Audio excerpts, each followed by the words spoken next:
This is a diagram called the screening test diagram, and what it does is that it plots all the results of a screening test. So it can tell you how good a screening test is. Now the way that it works is there are two parts of this diagram. You have you can see here there's one line, the blue one, and there's another one, the red one. The blue one here represents healthy individuals, so these are people without disease. The red line here represents diseased individuals, so these are people with the disease. Everything under the red line are people who are diseased. Everything under the blue line represents people who are not diseased, in other words, who are healthy. Now, and then we have this thing called a cutoff value, also known as a cutoff point or a criterion point. This is basically a line that everything to the right of this line is means positive test results, and everything to the left of it means negative test results. So all the people over here who are on the right of this line, all these people have had a positive test result to the screening test, and all the people here have had a negative test result from the screening test. Now, we know that everybody who is diseased, and if from the people who took the test and the ones who actually have a disease, you could either have a positive test result, so you would be correctly identified, so you would be a true positive, or you could be you could have a false negative test result, meaning that you have the disease but your test result actually came out to be negative. So that means we can divide this whole red line or thing, or stuff under this line, as two parts. We have all the people here under this line, under this red line here. These are all true positives. In them, the test result came out to be positive. And we have another set of people right over here, also under the red line. This is a triangular area. These are the false negatives. So they have a disease, but their test result was negative. So what that means is that two set of people make up the diseased individuals. The yellow here representing the people who are true positive, and the pink here representing people who are false negative. Same thing can be said about the healthy individuals. They can have they could be true negatives, which means that their test results came out to be negative and they are actually healthy, so they're all true negatives here all the way up to here under this blue line. Or they could have a positive test result, however they're actually healthy, so they would be considered false positive, which would be this triangular area right here. And so this pink and yellow here makes up all the healthy individuals. This cutoff line here, the cutoff value or cutoff point, determines or can determine how effective the test is, or the screening test is. So for example, if this line were not drawn here, let's say it were drawn here somewhere, it would be different than how it is right now. That means that we can having a cutoff value at different points in this graph can change the effectiveness of the screening test. For example, let's say that the cutoff value or cutoff point was not here. Instead, let's say it was somewhere around here. So in this case, ignore this cutoff, this blue cutoff line, and just focus on this black one. And that means all the people on the right side of this line are positive, or tested as positive. All the ones to the left of it have been tested as negative.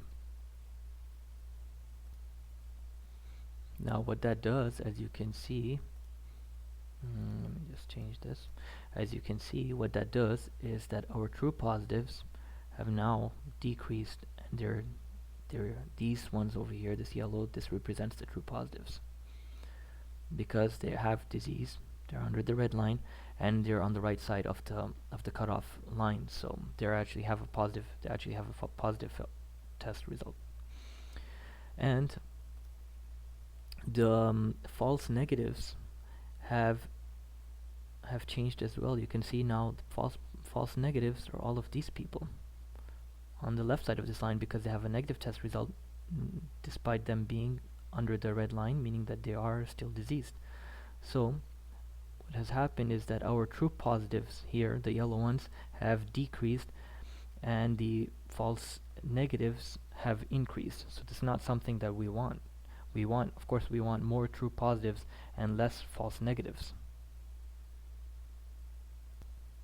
Similarly, we can see that if the cutoff point was moved to somewhere around here, in this black line now, everything to the right of it is positive test results, everything to the left of it is negative test results, we can see that what has happened here is from all the healthy people under the blue line, now the true negatives, which is being represented by the pink over here, has decreased, right? Whereas the false positives, which are all these people over here, because they're actually healthy, but their test result came out positive, they have actually increased. So this is not something that we want either, because now the pink, which is the true negatives, has decreased, and the false positives, which we don't want that much of, have increased.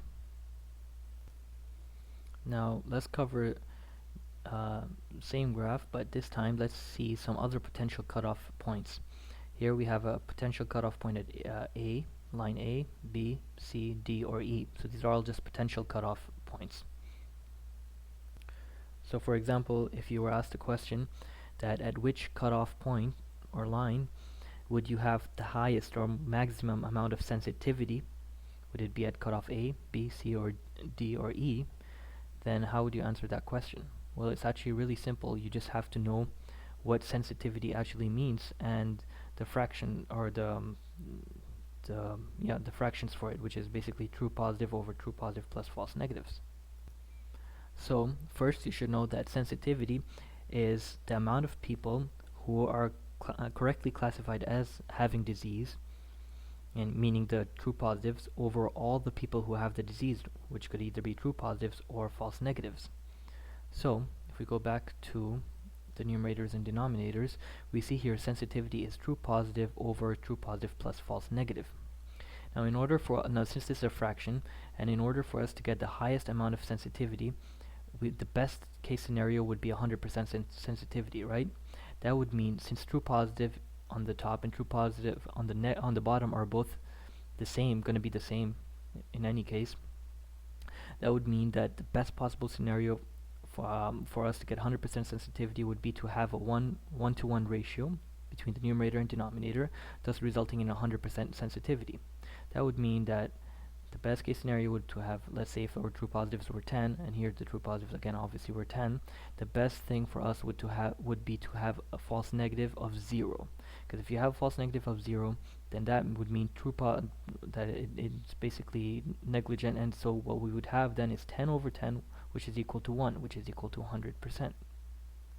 So with that, we learned for the highest or best or 100% or maximum amount of sensitivity, the best case scenario is to have the least amount of false negatives. So now we just have to find out in which of these lines do we have the highest true positives and the least amount of false negatives, or in other words, where we have 0 false negatives. Now let's look at these lines here. In line number C, we can see we have all these people over here who are true positives. Okay, that's good. That's a good amount of true positives. But we also have these people over here who are false negatives, and we're trying to completely eradicate those people. So there are still false negatives here. And if we were to have a cutoff line somewhere else, for example, if the cutoff line was at E, remember everything to the right of it is positive, everything to the left of it is negative. That means all these diseased people are actually classified as negative. That would mean that all these people are actually now false negatives. In other words, we have 0 true positives and we just have all these false negatives, and that's something that we don't want. Now let's look at point A. Well, in point A, if it was here, that means everything to the right of it is positive, everything to the left of it is negative. That means all these diseased people were correctly classified as being positive, and so this is everybody here is true positive. Everybody. That's awesome, right? And you have 0 false negatives. But the problem with this is that, if you can see over here, all the healthy people are actually classified as well as they're incorrectly classified as being positive. So this test, if in the cutoff value was here, yes, you would have an amazing amount of true positives and no false negatives, which is awesome, but at the same time you would also have all these false positive people and no true negatives, which is not good, obviously. because essentially that would mean the screening test is quite useless, because all you're not really detecting any negatives, because nobody's getting a negative test result. In other words, every single person has a positive test result, and that's imagine like you took 100 people and you gave them a test and every single person got a positive test result. That screening test is pretty much useless, because in the back of your head you know that not everybody has the disease, so it makes no sense. So the best cutoff value would actually be B, because at line B we would have all these true positives, which is awesome, and we'd have 0 false negatives, which is amazing. That's what we want. And at the same time, we haven't really compromised much on the healthy individuals on their test results. So the point B would be the best place for the highest sensitivity. Now, similarly, if we look at specificity, if we know what specificity means, it's all the people who are correctly classified as negative, means the true negatives, over all the people who are actually healthy, which could either be true negatives or false positives. And back to this, if you understand this, then it's easy. True negatives over true negatives plus false positives. And similarly, if you want the 100% or maximum amount of specificity, the best case scenario is to have 0 or absolutely none false positives. That way it would just be your fraction would just be true negative over true negative. Since they're both the same number, you would get 100% specificity. So we're looking for the least amount of false positives, and that is actually offered in cutoff point or line D, because at this point we can see there's all these true negatives and there are no false positives, because all these people have a negative test results, right? And we haven't compromised that much on the diseased individuals. So the maximum amount of specificity would be at, or if you wanted to increase the specificity, you would make the cutoff value at point or line D. Now, what if we wanted to increase or improve the positive predictive value? Well, let's go back to what positive predictive value means. Positive predictive value is that this is a post-test value, first of all, so it's after you got the test result, and you take all the people who got a positive test result and see from all those people who actually are truly positive. So, as we discussed earlier, the fraction for this is true positives over true positives plus false positives. And for the similar reason, the best case scenario for us to get the highest amount of positive predictive value would be to have the least or 0 false positives. And here, if we were to see which line represents that best, well, we have to locate what we're looking for. We're looking for true positives and we're looking for false positives.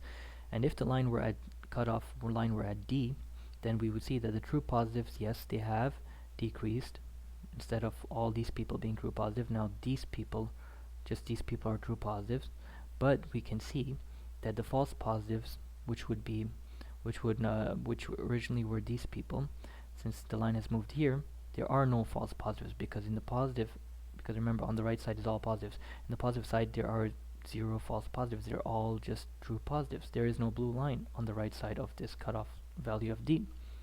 So at this point we have the best predictive value, because it has the least amount of false positives. And it would not be line E, because at line E the test would be essentially useless, because now every single person is getting a negative test result and we have 0 positive test results. And it would not be point A, because in that case every single person is getting a positive test result, regardless of whether they're healthy or diseased. So again, that's also a useless screening test.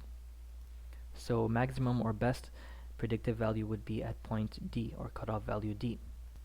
For negative predictive value, we're looking at all the people who got a negative test result. From them, how many people actually are truly negative or truly healthy, basically. So again, we go back to our equation over here, or fraction, where negative predictive value is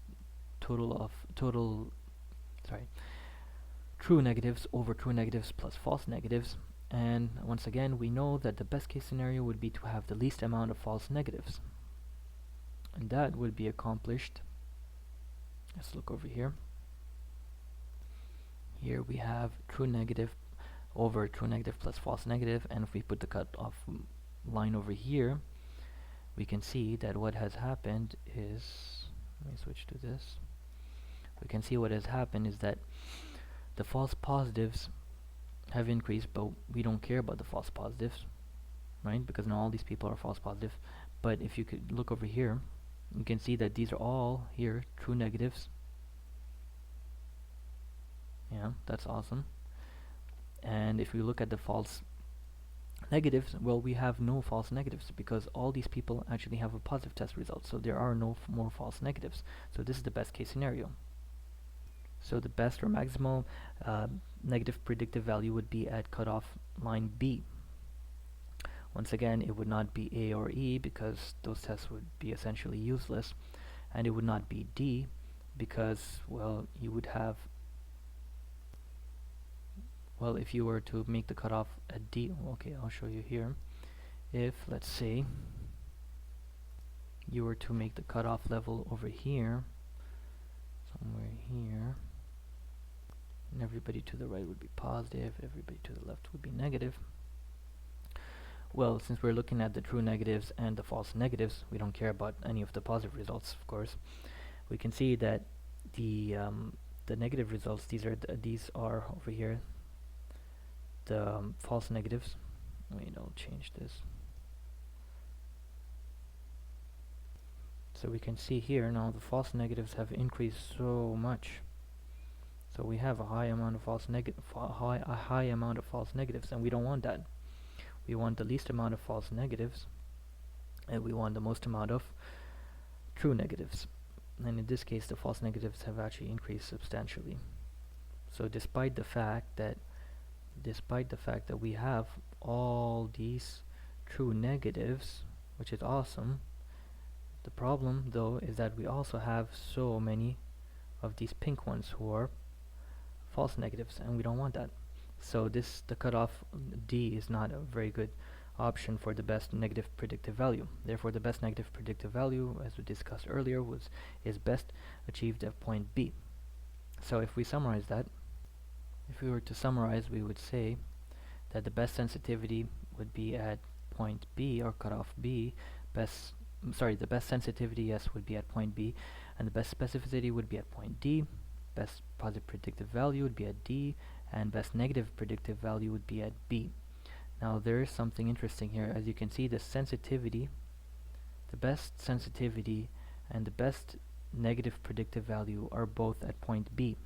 Now with that, you can always remember then that as the sensitivity increases, well, the negative predictive value also increases, and vice versa. That means that negative predictive value and sensitivity go hand in hand, and same thing with specificity, it goes hand in hand with positive predictive value. Another way to remember that is spin and snout, which is basically spin is for specificity, which is spin is for here's the correct one, where spin is for specificity and snout is for sensitivity. So we can remember that in sensitivity Sn, negative rules out, meaning that here we can also that also tells us that this sensitivity depends also on affects the negative predictive value. And as for specificity, we can see the positive rules in, or that positive predictive value and specificity both go hand in hand. And if you can't even remember that, the best thing is to just go back. If you can just redraw this or just think about it in your head, you can go back to this and you can notice that the best sensitivity is with the least false negatives and the best amount of true positives. And then if you look over here at negative predictive value, you would see that also negative predictive value is also with the least amount of false negatives. So since both negative predictive value and sensitivity, for them both to be of the best value, you would have the least amount of false negatives. That means negative predictive value and sensitivity both go hand in hand. Same thing can be said about specificity and positive predictive value, where both of them, the best value for both of them would be to have the least amount of false positives. That's why they both go hand in hand. Now, if anyone were to ask that if you change the sensitivity, or even that if you change the specificity, what would that do to the incidence of the disease? Well, the correct answer is that it would have absolutely no effect on the incidence of the disease. That's because screening tests have nothing to do with incidence, they only have to do with prevalence, because there are type of secondary prevention. Remember, primary prevention for incidence and secondary prevention to decrease prevalence. Similarly, incidence has zero effect on positive predictive value or negative predictive value. Again, because it has nothing to do with screening tests. Another thing I forgot to mention is accuracy. The best accuracy is actually achieved at cutoff value of C. It's always the best accuracy is where you have, yes, you want the least amount of false negative and false positive. Okay, let's go back to this. As you can see, accuracy, for accuracy, you want the highest amount of true positive and true negatives, and you want the least amount of false positives and false negatives. So basically you want a really high amount of all the true things, and you want the least amount of all the false things. Now if you were to see the cutoff values here, point E would be, and point A would practically be useless. And let's look at point D. Well, in point D we can see that the true positives have actually decreased, right? And the false negatives have increased, so we have all these amount of false negatives. And the true negatives now, and what about the false positives? Well, we have no more false positives at point D. We have no more false positives, but and we just have so many true negatives. So that's awesome. We have so many true negatives, but at what expense? Well, we lost a lot of true positives, and we gained a lot of false negatives. So that's not something good. And similarly, the same thing can be said about point B, the opposite side. So the best case, or best point is at point C, because at this point you have the highest, or a good chunk of true positives and a good chunk of true negatives, and at this point you have the least amounts of false negatives and false positives. If you see, they only make up this much. That's awesome. So accuracy, the best accuracy, it would be achieved at cutoff value C.